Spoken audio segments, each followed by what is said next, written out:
Hello दोस्तों, नमस्ते। आप लोग कैसे? उम्मीद करती है आप लोग बहुत अच्छे होंगे। तो दोस्तों, हम लोग कल गए थे राम लच्छन, ठीक है, सुदामा चौराहा। और एक दीदी हैं संगीता दीदी, उन्हीं के बाबू का बर्थडे था दोस्तों। वहाँ पर बहुत बवाल हो गया दोस्तों। मुस्कान एक ऑटो वाली है ना, उन्हीं का मोबाइल कोई लड़का निकाल लिया उनके पर्स में से। बहुत लफड़ा हो गया, देख सकते हैं आगे चल के कितना लफड़ा होता है दोस्तों। तो आप लोग को ये बताना चाहते हैं दोस्तों, हम लोग रात में घर चले आए होते, मगर उनके मोबाइल की वजह से हम लोग रात जैसे आधा रास्ते से हम लोग घूम के फिर वापस चले गए।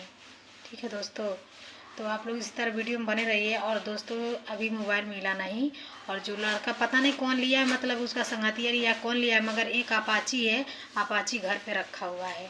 तो कह रहे हैं ये लोग कि अपाची आएगा लेने तो मोबाइल देगा, तो अपाची लेके जाएगा। तो मुस्कान गई है थाने में, ठीक है। तो देवरिया मतलब वही देवरिया इलाके में है।